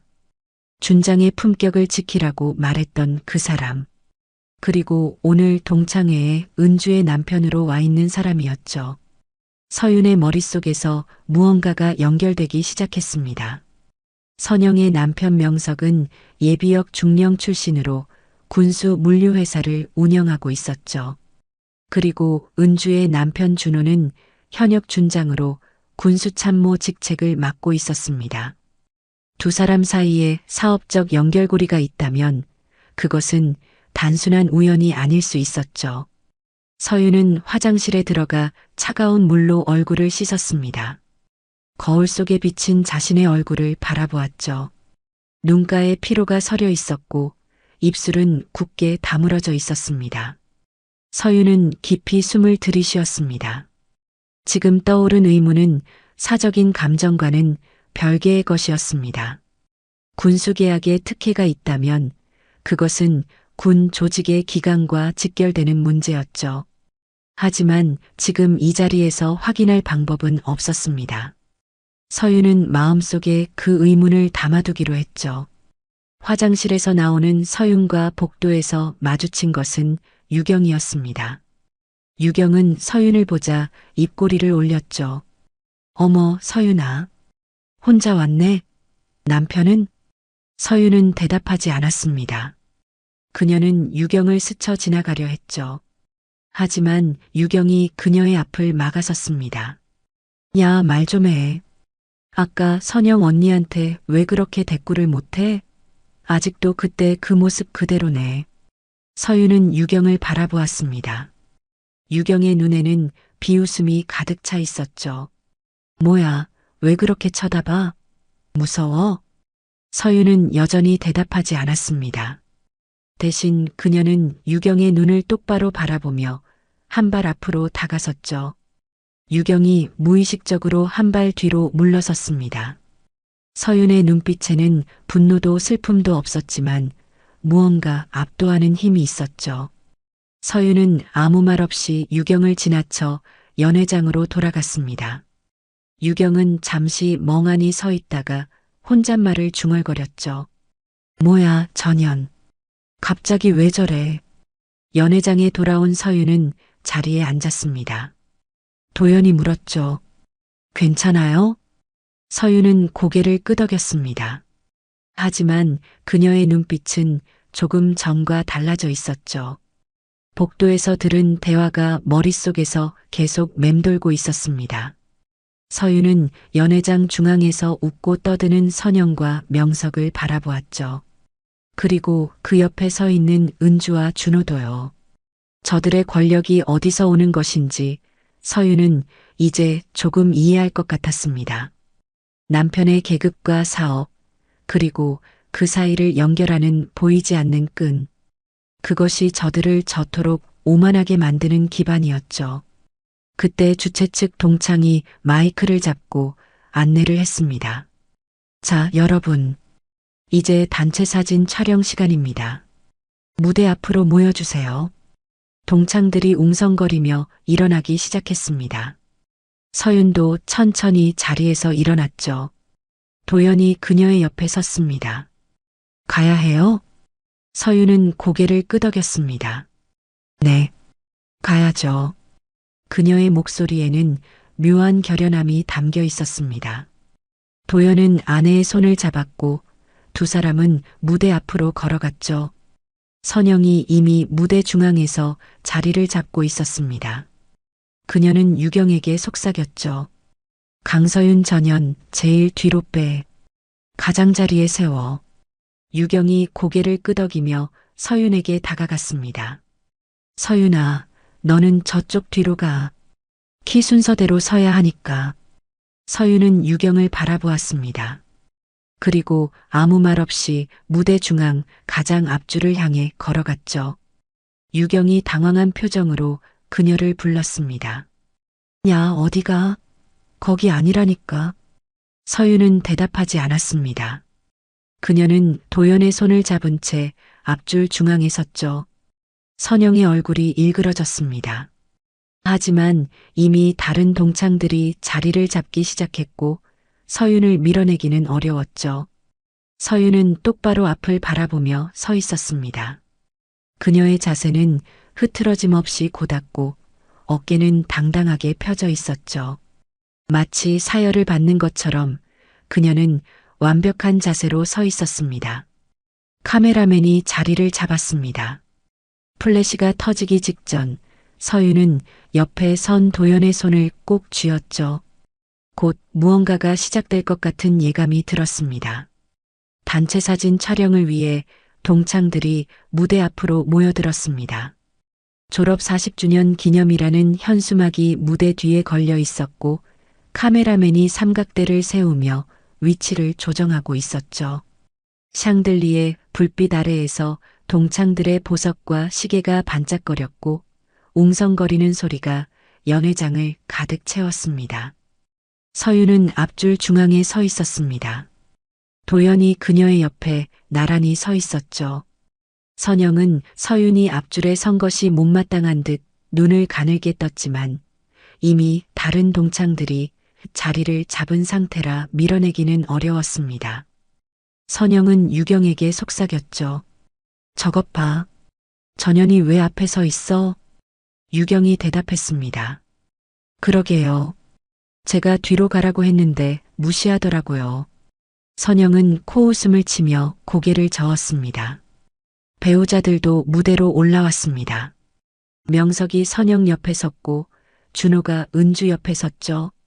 군 출신 남편들이 여기저기 흩어져 자리를 잡았습니다. 모두가 자리를 잡자 카메라맨이 손을 들었습니다. 자, 이제 찍겠습니다. 다들 앞을 봐주세요. 동창들이 카메라를 향해 미소를 지었습니다. 서윤도 똑바로 앞을 바라보며 서 있었죠. 그녀의 자세는 흐트러짐 없이 곧았습니다. 어깨는 당당하게 펴져 있었고 턱은 살짝 들려 있었죠. 마치 사열을 받는 것처럼 완벽한 자세였습니다. 그때 명석의 눈이 서윤에게로 향했습니다. 앞줄 중앙에 서 있는 그녀의 뒷모습이 보였죠. 명석은 처음에는 별 관심을 두지 않았습니다. 하지만 무언가가 걸렸죠. 서윤의 자세, 어깨의 각도, 뒷목의 긴장감. 그것은 민간인의 것이 아니었습니다. 명석의 눈이 가늘어졌습니다. 예비역 중령으로서 20년 넘게 군 생활을 한 그에게 그 자세는 너무나 익숙한 것이었죠. 저것은 오랜 시간 훈련으로 몸에 밴 군인의 자세였습니다. 그것도 일반 병사가 아닌 고위 장교의 자세였죠. 명석의 심장이 빠르게 뛰기 시작했습니다. 설마. 그는 고개를 저었습니다. 아니야, 강서윤이라는 여자가 군인일 리가 없어. 하지만 그의 몸은 이미 반응하고 있었죠. 무의식적으로 등이 펴지고 있었고 손이 바지 봉합선 옆으로 내려가고 있었습니다. 카메라맨이 카운트를 시작했습니다. 하나, 둘. 그 순간 명석의 옆에 서 있던 준호도 서윤을 바라보았습니다. 준호의 눈이 커졌죠. 앞줄에 서 있는 그 여자. 수수한 베이지색 정장을 입은 그 여자. 며칠 전부터 머릿속을 맴돌던 그 낯익은 느낌이 드디어 실체를 드러냈습니다. 저 자세, 저 뒷목의 각도, 저 어깨의 긴장감. 준호의 얼굴이 하얗게 질렸습니다. 기억이 폭포수처럼 쏟아져 내렸죠. 며칠 전 새벽 작전 회의, 지하 벙커의 작전 통제실, 지휘석에 앉아 자신을 질책하던 그 눈빛, 준장의 품격을 지키십시오. 그 차갑고 건조한 목소리, 준호의 온몸이 굳어버렸습니다. 다리가 후들거렸고 식은 땀이 등줄기를 타고 흘러내렸죠. 그의 손이 무의식적으로 올라갔습니다. 20년 넘게 몸에 밴 군기 반사가 작동한 것이었죠. 플래시가 터지는 순간이었습니다. 찰칵. 카메라 플래시가 번쩍였습니다. 그리고 그 순간 명석이 먼저 움직였죠. 그의 몸이 자동으로 차렷 자세를 취했습니다. 등이 곧게 펴졌고 손이 바지 봉합선에 딱 붙었죠. 그리고 그의 오른손이 올라갔습니다. 경례 자세였습니다. 명석의 경례를 본 준호가 경악했습니다. 하지만 그의 몸도 이미 반응하고 있었죠. 20년 넘게 훈련으로 다져진 군기 반사는 의지로 막을 수 없는 것이었습니다. 준호의 손이 이마 옆으로 올라갔고 완벽한 거수 경례 자세가 만들어졌습니다. 준호의 입에서 비명 같은 소리가 터져 나왔습니다. 군단장님, 연회장이 얼어붙었습니다. 모든 소리가 멈췄죠. 동창들의 웃음이 사라졌고 웅성거림도 끊겼습니다. 샹들리의 불빛 아래에서 시간이 멈춘 것 같았습니다. 명석과 준호가 경례 자세로 굳어 있었습니다. 두 사람의 얼굴은 하얗게 질려 있었고 이마에는 식은 땀이 송글송글 맺혀 있었죠. 그들의 눈은 서윤의 뒷모습에 고정되어 있었습니다. 동창들이 웅성거리기 시작했습니다. 뭐야? 무슨 일이야? 군단장? 누가 군단장이래? 저 사람들 왜 저래? 서윤은 천천히 고개를 돌렸습니다. 그녀의 시선이 경례하고 있는 명석과 준호에게 향했죠. 서윤의 표정에는 어떤 동요도 없었습니다. 마치 이 상황을 예상했던 것처럼 그녀는 담담한 눈으로 두 사람을 바라보았습니다. 서윤이 가볍게 고개를 끄덕였습니다. 경례를 받는 것이었죠. 그제야 명석과 준호는 경례를 내렸습니다. 하지만 두 사람의 얼굴에는 여전히 공포가 서려 있었죠. 선영의 얼굴이 일그러졌습니다. 그녀는 남편 명석을 바라보았죠. 여보, 지금 뭐 하는 거야? 왜 전현한테 경례를 해? 명석은 대답하지 못했습니다. 그의 입술이 파르르 떨렸고 목젖이 오르내렸지만 소리는 나오지 않았죠. 은주도 남편 준호를 붙잡았습니다. 여보, 군단장이 무슨 소리야? 저 여자가 뭔데? 준호가 떨리는 목소리로 대답했습니다. 저분이 우리 군단장님이야. 현역 중장. 연회장에 충격의 물결이 퍼져나갔습니다. 동창들의 얼굴에 믿을 수 없다는 표정이 떠올랐죠. 속삭임이 빠르게 번져나갔습니다. 군단장? 중장? 강서윤이 장군이라고? 말도 안 돼. 저 사람이? 선영의 얼굴이 새하얗게 변했습니다. 그녀의 입이 벌어졌다 닫혔죠. 조금 전까지 천박한 년이라고 외쳤던 그 사람이 현역 군단장이라는 사실이 믿기지 않았습니다. 선영의 다리가 휘청거렸고 유경이 황급히 그녀의 팔을 잡았습니다. 서윤은 여전히 자리에 서 있었습니다. 그녀의 표정에는 승리의 미소도 복수의 쾌감도 없었죠.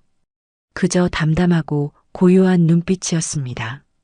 마치 아무 일도 없었다는 듯이 그녀는 카메라를 향해 다시 고개를 돌렸습니다. 사진 계속 찍으시죠. 서윤의 목소리는 낮고 차분했습니다. 카메라맨이 당황한 표정으로 고개를 끄덕였죠. 플래시가 다시 터졌고 사진 촬영이 계속되었습니다. 하지만 연회장의 분위기는 완전히 달라져 있었습니다.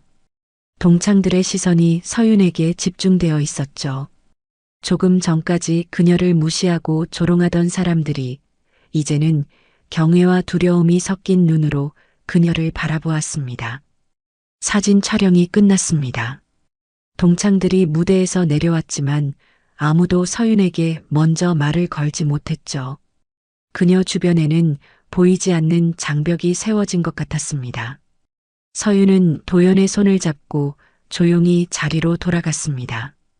도연이 낮은 목소리로 물었죠. 괜찮아요? 서윤은 고개를 끄덕였습니다. 그녀의 얼굴에는 여전히 어떤 감정도 드러나지 않았죠. 하지만 그녀의 손은 도연의 손을 꼭 쥐고 있었습니다. 연회장 한쪽에서 선영이 명석에게 다가갔습니다. 그녀의 얼굴은 여전히 창백했고 목소리는 떨리고 있었죠. 어떻게 된 거야? 전현이 진짜 군단장이야? 명석이 고개를 끄덕였습니다. 맞아. 강서윤 중장. 우리 군단장님이야. 선영의 입술이 파르르 떨렸습니다. 그녀는 서윤이 앉아있는 구석 테이블을 바라보았죠. 아니야. 말이 안 돼. 선영은 고개를 저었습니다. 하지만 현실은 바뀌지 않았죠. 조금 전까지 자신이 공개적으로 모욕했던 그 여자가 현역 군단장이라는 사실이 그녀의 머릿속을 짓눌렀습니다. 선영의 손이 떨렸습니다. 유경과 은주가 그녀의 양옆에 섰지만 위로의 말을 건네지 못했죠. 세 사람 모두 창백한 얼굴로 서윤을 바라보고 있었습니다. 서윤은 자리에 앉아 물을 한 모금 마셨습니다. 그녀는 선영의 시선을 느끼고 있었지만 고개를 돌리지 않았죠. 이제 모든 것이 드러났습니다. 하지만 서윤에게 중요한 것은 그것이 아니었습니다. 복도에서 들었던 대화가 머릿속에서 맴돌았죠. 군수계약, 특혜, 그리고 준호와 명석의 연결고리. 그것이 사실이라면 오늘 밤은 단순히 과거의 청산으로 끝나지 않을 것이었습니다. 서윤은 창밖을 바라보았습니다. 밤이 깊어지고 있었죠. 하지만 그녀에게 이 밤은 아직 끝나지 않았습니다. 단체 사진 촬영이 끝난 후 연회장의 분위기는 완전히 달라져 있었습니다. 동창들은 서둘러 짐을 챙기기 시작했고 웃음소리는 사라졌죠. 누군가는 화장실로 도망치듯 빠져나갔고 누군가는 고개를 숙인 채 출구를 향해 걸었습니다. 조금 전까지 화려하게 빛나던 샹들리에 아래의 공간이 이제는 텅 빈 것처럼 느껴졌죠. 서윤은 자리에서 일어나 핸드백을 들었습니다. 도연이 그녀의 옆에 섰죠. 두 사람은 연회장을 빠져나가기 위해 출구를 향해 걸었습니다. 동창들이 서윤을 보자 길을 비켜주었고 누구도 그녀에게 말을 걸지 못했죠. 마치 왕이 지나가는 것처럼 서윤의 앞에는 자연스럽게 길이 열렸습니다. 그때 뒤에서 날카로운 목소리가 들려왔습니다. 잠깐. 서윤이 멈춰 섰습니다. 뒤를 돌아보니 선영이 서 있었죠. 선영의 얼굴은 여전히 창백했지만 눈에는 꺼지지 않는 불꽃 같은 것이 타오르고 있었습니다. 유경과 은주가 그녀의 뒤에서 불안한 표정으로 서 있었고 명석과 준호는 한 발 물러서서 상황을 지켜보고 있었죠. 선영이 서윤에게로 다가왔습니다. 그녀의 구두굽이 바닥에 부딪히는 소리가 조용해진 연회장에 또렷하게 울렸죠. 선영은 서윤 앞에 멈춰서서 그녀를 올려다보았습니다. 군단장이라서 다 된 줄 알아? 선영의 목소리가 떨렸습니다. 공포와 분노가 뒤섞인 떨림이었죠. 그녀는 이를 악물었습니다. 계급 하나 달았다고 뭐가 달라진 건데? 그래도 내가 나를 밟을 순 없잖아. 선영의 마지막 말에서 공포가 새어나왔습니다. 자신을 향해 무언가 돌아올 것이라는 두려움이 그녀의 목소리를 흔들었죠. 연회장에 남아있던 동창들이 숨을 죽였습니다. 명석이 황급히 다가와 선영의 팔을 잡았습니다. 여보, 그만해. 제발. 선영이 명석의 손을 뿌리쳤습니다. 뭘 그만해? 저 년이 뭔데? 어릴 때 반지하에서 살던 년이. 선영의 목소리가 점점 높아졌지만 그 끝에서 흔들림이 느껴졌습니다.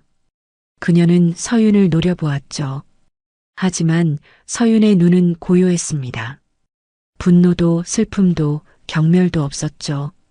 그 눈빛이 오히려 선영을 더욱 불안하게 만들었습니다. 뭐야, 왜 그렇게 쳐다봐? 말 좀 해봐. 서윤이 입을 열었습니다.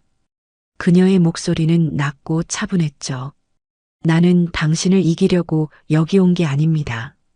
선영의 눈이 커졌습니다. 뭐? 나는 당신과 결별하러 왔을 뿐이에요. 서윤의 말에 선영이 멈칫했습니다. 결별. 그 단어가 선영의 귀에 박혔죠. 서윤은 선영을 한 번 더 바라보았습니다.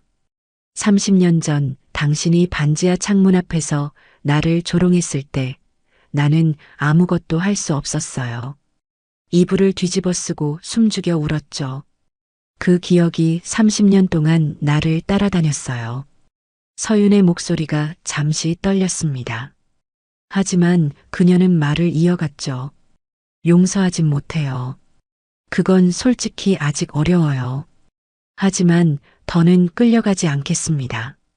당신이 나를 흔들던 시간은 오늘로 끝이에요.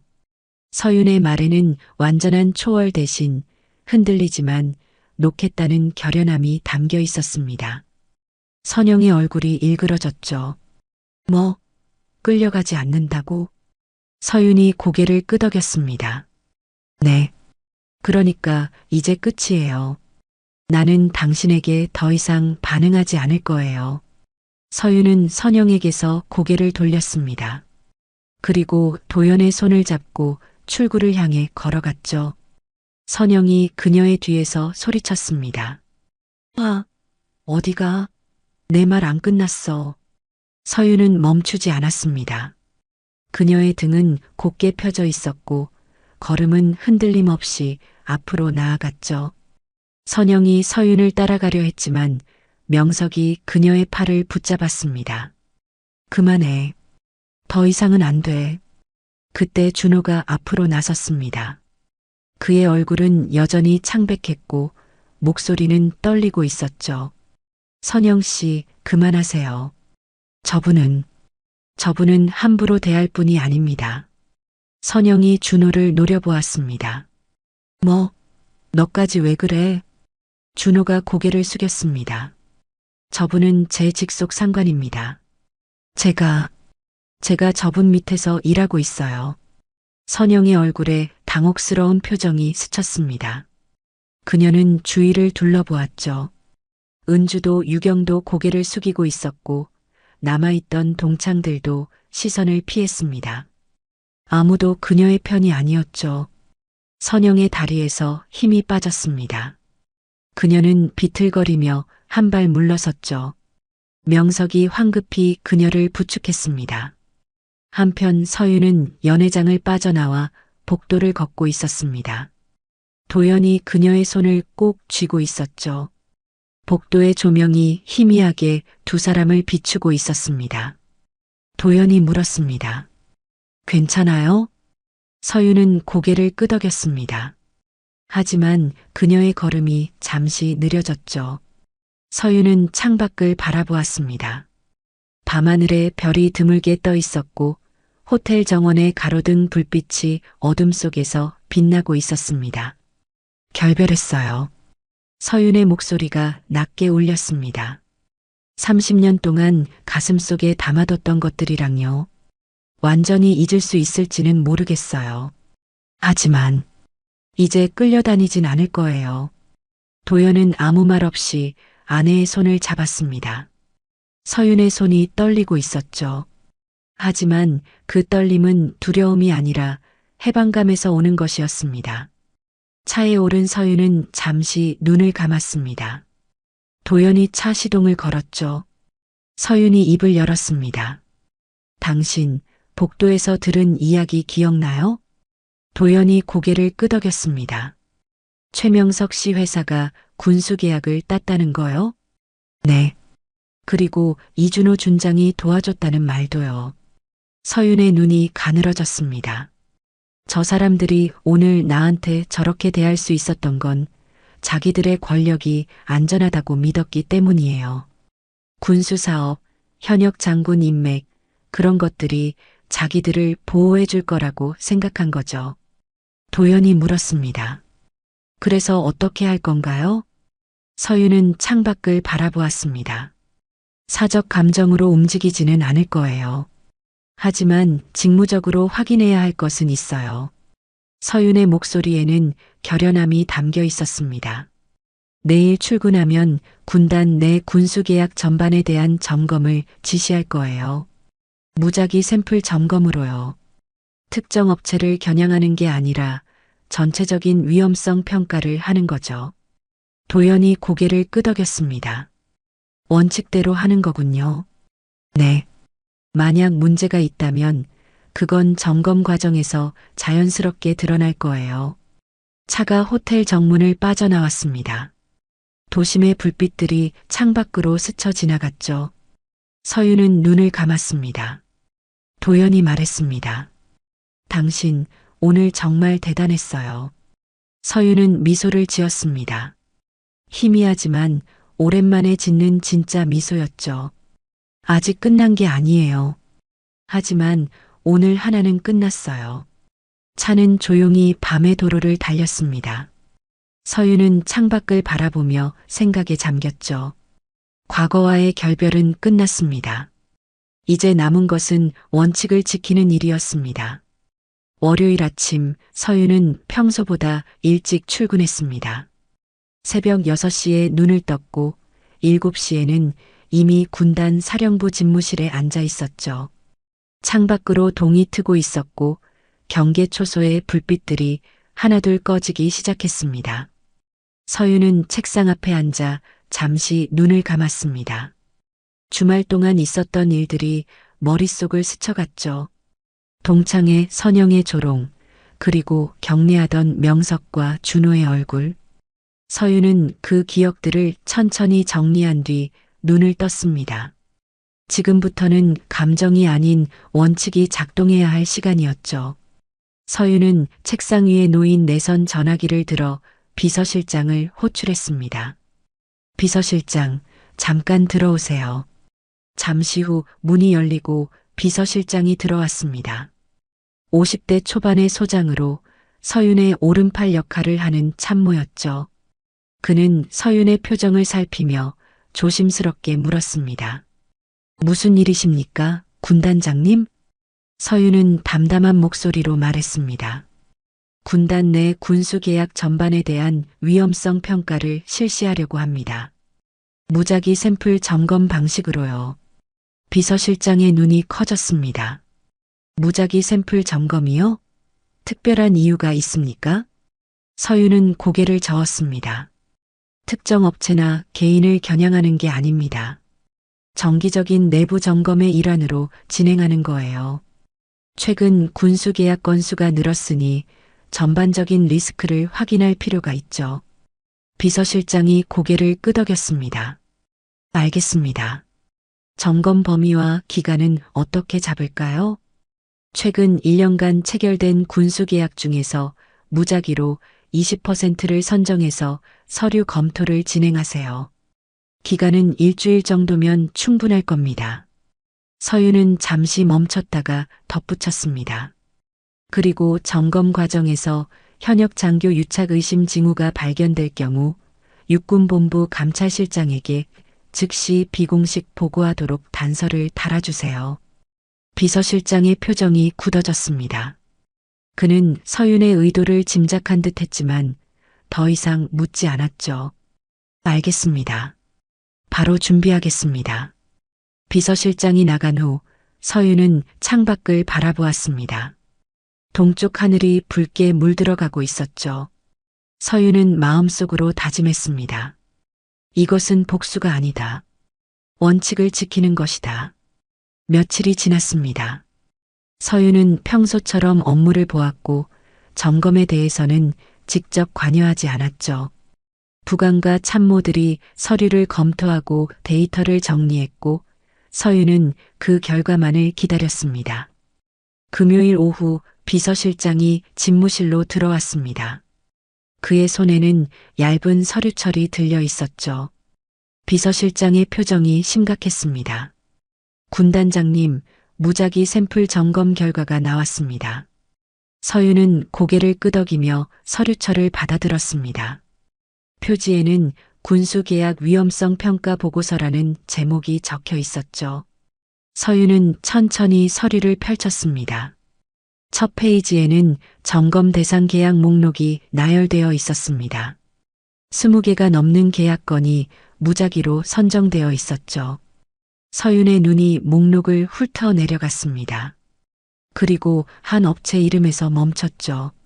성진 로지스틱스 대표 최명석. 서윤의 표정에는 변화가 없었습니다. 하지만 그녀의 손가락이 잠시 서류 위에서 멈췄죠. 서윤은 페이지를 넘겼습니다. 해당 업체의 상세 검토 결과가 나왔죠. 보고서에는 여러 가지 이상 징후가 기록되어 있었습니다. 납품 단가 과대 계상, 잦은 품목 변경, 계약 조건 수정 빈도 비정상적, 그리고 결정적인 한 줄이 있었죠. 해당 업체 계약건에 이준호 준장 명의의 자문 기록 및 특혜성 서류 발견. 서윤은 서류를 내려놓았습니다. 그녀의 얼굴에는 여전히 어떤 감정도 드러나지 않았죠. 비서실장이 조심스럽게 물었습니다. 어떻게 하시겠습니까? 서윤은 잠시 생각에 잠겼습니다. 창밖으로 군단 사령부의 풍경이 보였죠. 병사들이 훈련을 하고 있었고 군용 차량이 도로를 오가고 있었습니다. 서윤은 이 모든 것을 지키기 위해 여기 앉아 있었습니다. 육군본부 감찰실장에게 비공식 보고를 올리세요. 서윤의 목소리는 담담했습니다. 이 보고서와 관련 자료를 첨부해서 군단 내 군수비리 가능성에 대한 고위험 정보가 포착되었다고 전달하세요. 판단과 조치는 감찰실에서 하도록 하고요. 비서실장이 고개를 끄덕였습니다. 알겠습니다. 그런데 군단장님, 비서실장이 말을 멈췄습니다. 서윤이 그를 바라보았죠. 이 건이 조사로 넘어가면 이준호 준장은 물론이고 관련된 민간업체까지 모두 대상이 됩니다.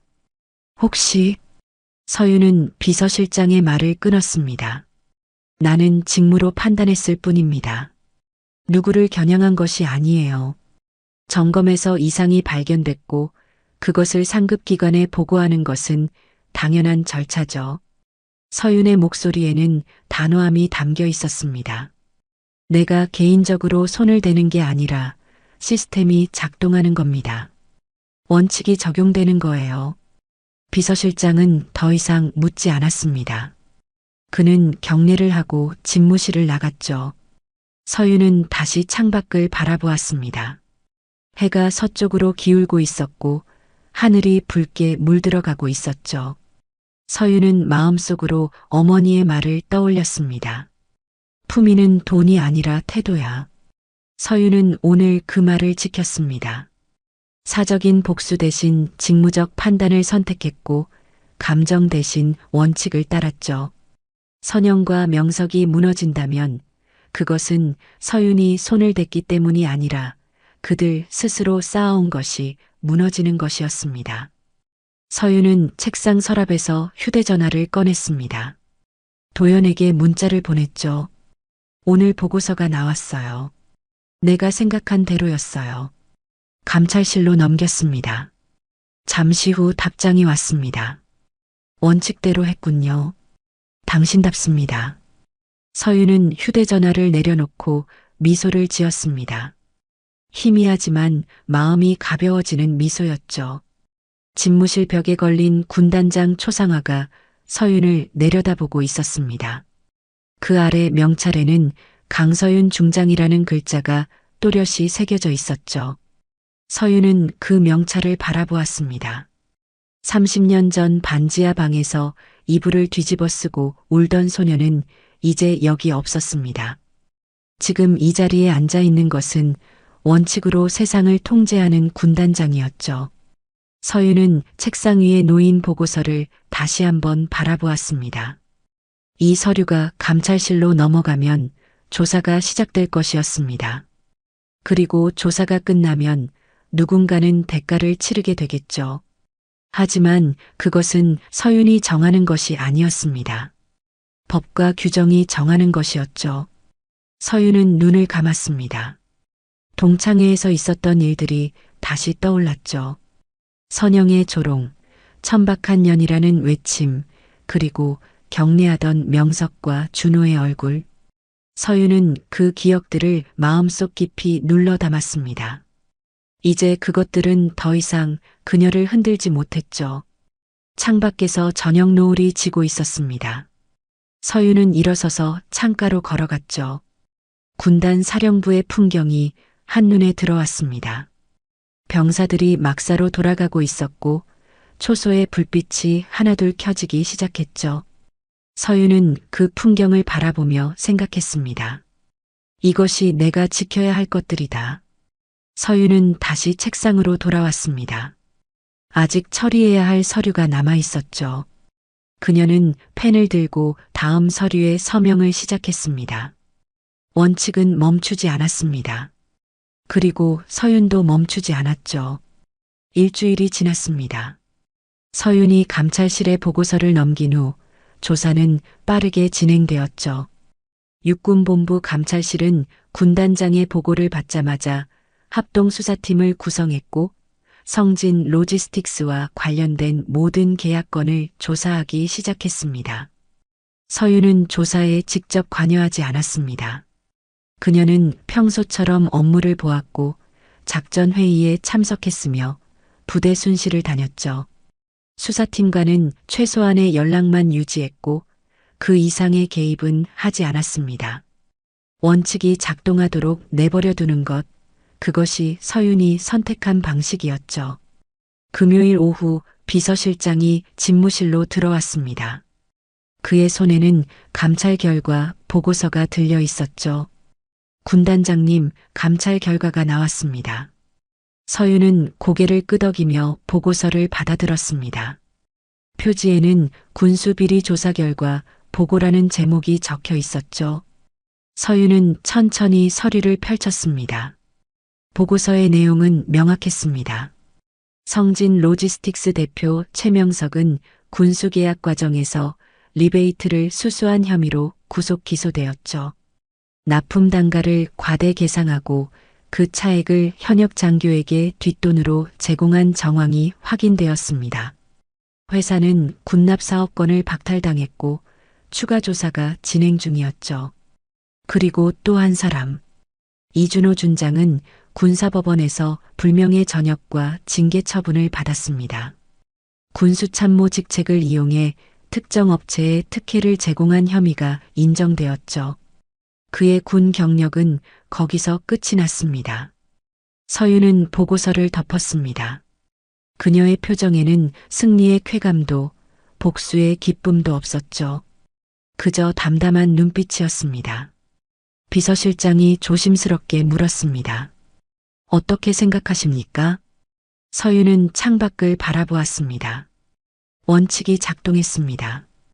그것만이 중요해요. 비서실장은 더 이상 묻지 않았습니다. 그는 경례를 하고 집무실을 나갔죠.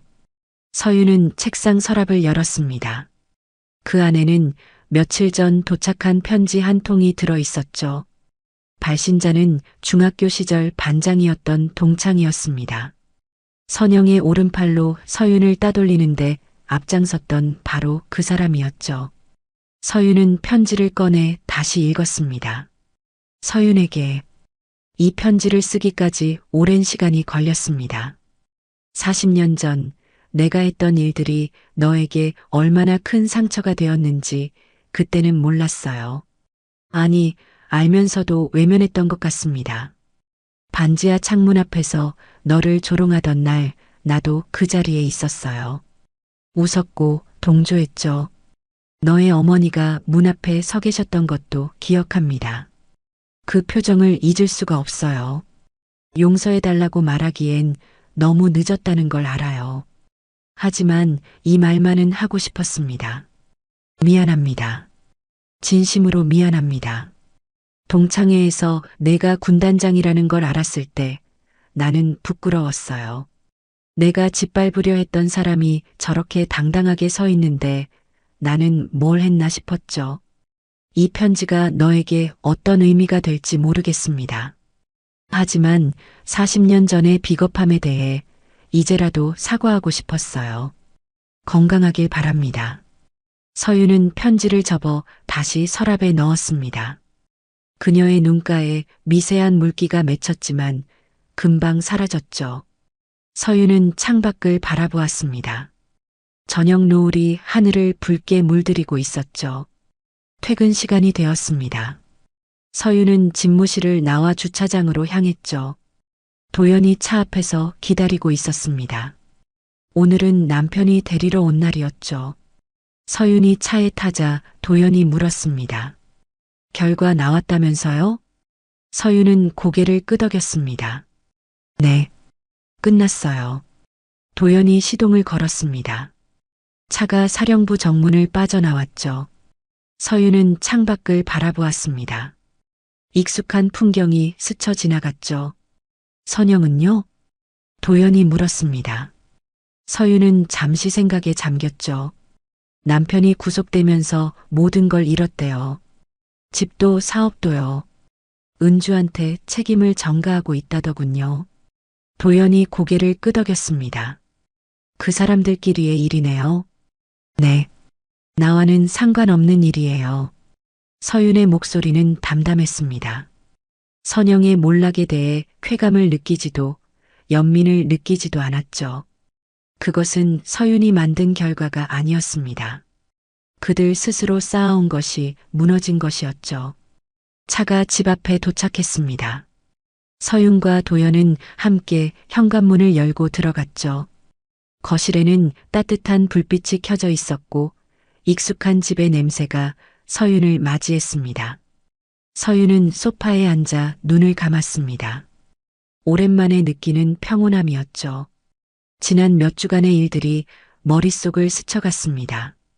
동창회 선영의 조롱, 격리하던 명석과 준호, 그리고 결별 선언. 모든 것이 꿈처럼 느껴졌죠. 도연이 옆에 앉으며 말했습니다. 이제 정말 평온해 보여요. 서윤은 눈을 떴습니다. 그녀의 입가에 희미한 미소가 떠올랐죠. 과거와 완전히 결별했어요. 서윤은 품속에서 무언가를 꺼냈습니다. 중학교 동창이 보낸 편지였죠. 서윤은 그 편지를 도연에게 건넸습니다. 이것도요. 도연이 편지를 읽었습니다. 다 읽은 후 그가 물었죠. 어떻게 느꼈어요? 서윤은 잠시 생각했습니다. 40년이 걸렸지만 그래도 사과를 받았어요. 그걸로 충분해요. 서윤은 창밖을 바라보았습니다. 밤이 깊어지고 있었고 창문 너머로 도시의 불빛들이 반짝이고 있었죠. 서윤은 그 풍경을 바라보며 반지하 방을 떠올렸습니다. 발목만 보이던 창문, 축축한 벽지, 그리고 어머니의 기침 소리. 하지만 지금 서윤이 바라보는 창문은 달랐습니다. 높은 곳에서 내려다보는 넓은 시야, 안정적이고 따뜻한 공간. 서윤은 그 대비를 느꼈죠. 30년이 넘는 시간이 그녀를 여기까지 데려왔습니다. 도연이 물었습니다. 무슨 생각해요? 서윤은 미소를 지었습니다. 진짜 강함은 소리 없이 작동한다는 거요. 도연이 고개를 갸웃거렸습니다. 그게 무슨 뜻이에요? 서윤은 남편의 손을 잡았습니다. 나는 선영에게 복수하지 않았어요. 소리치지도 위협하지도 않았죠. 그냥 내 자리에서 원칙을 지켰을 뿐이에요. 그런데 결과는 알아서 따라왔어요. 서윤의 목소리에는 깊은 깨달음이 담겨 있었습니다. 권력을 과시하지 않아도 원칙만 지키면 세상은 바로잡힌다는 걸 알았어요. 그게 진짜 강함인 것 같아요. 도연은 아내의 손을 꼭 쥐었습니다. 당신은 처음부터 그랬어요. 서윤은 고개를 저었습니다. 아니에요. 나도 흔들렸어요. 동창회에서 선영이 어머니 얘기를 꺼냈을 때 정말 무너질 것 같았어요. 하지만 버텼죠. 그게 오늘의 결과를 만든 것 같아요. 밤이 깊어졌습니다. 서윤과 도연은 나란히 앉아 창밖을 바라보았죠. 도시의 불빛들이 별처럼 반짝이고 있었고 고요한 밤 공기가 창문 틈으로 스며들었습니다. 서윤은 눈을 감았습니다. 어머니의 목소리가 귓가에 맴돌았죠. 서윤아, 너의 품위를 남에게 밟히지 마라. 품위는 돈이 아니라 태도야. 서윤은 속으로 대답했습니다. 어머니, 저 지켰어요. 창밖에서 바람이 불었습니다. 나뭇잎이 살랑거리는 소리가 들렸죠. 서윤은 도연의 어깨에 머리를 기댔습니다. 오랜만에 느끼는 완전한 평온이었죠. 끝났어요. 서윤의 목소리가 낮게 울렸습니다. 도연이 대답했습니다. 네, 끝났어요. 차가 조용히 밤의 도로를 달렸습니다. 아니, 두 사람은 이미 집에 있었죠. 하지만 서윤의 마음속에서는 긴 여행이 끝난 것 같았습니다. 30년간의 여행이 드디어 종착역에 도착한 것이었죠. 서윤은 눈을 떴습니다. 창밖의 밤하늘을 바라보며 속으로 중얼거렸죠. 진짜 강함은 소리 없이 작동합니다. 그리고 서윤은 미소를 지었습니다. 진짜 미소였죠. 30년의 침묵이 만들어낸 결말, 어떻게 보셨나요? 복수 대신 결별을 선택한 서윤처럼 우리 모두에게도 놓아줘야 할 과거가 있을지 모릅니다. 혹시 여러분도 오래된 상처를 가슴에 품고 계신가요? 말 못할 굴욕을 견뎌내신 적이 있으신가요? 사연의 고백에서는 여러분의 사연을 기다립니다. 댓글로 사연을 남겨주시면 다음 이야기의 주인공이 되실 수도 있습니다.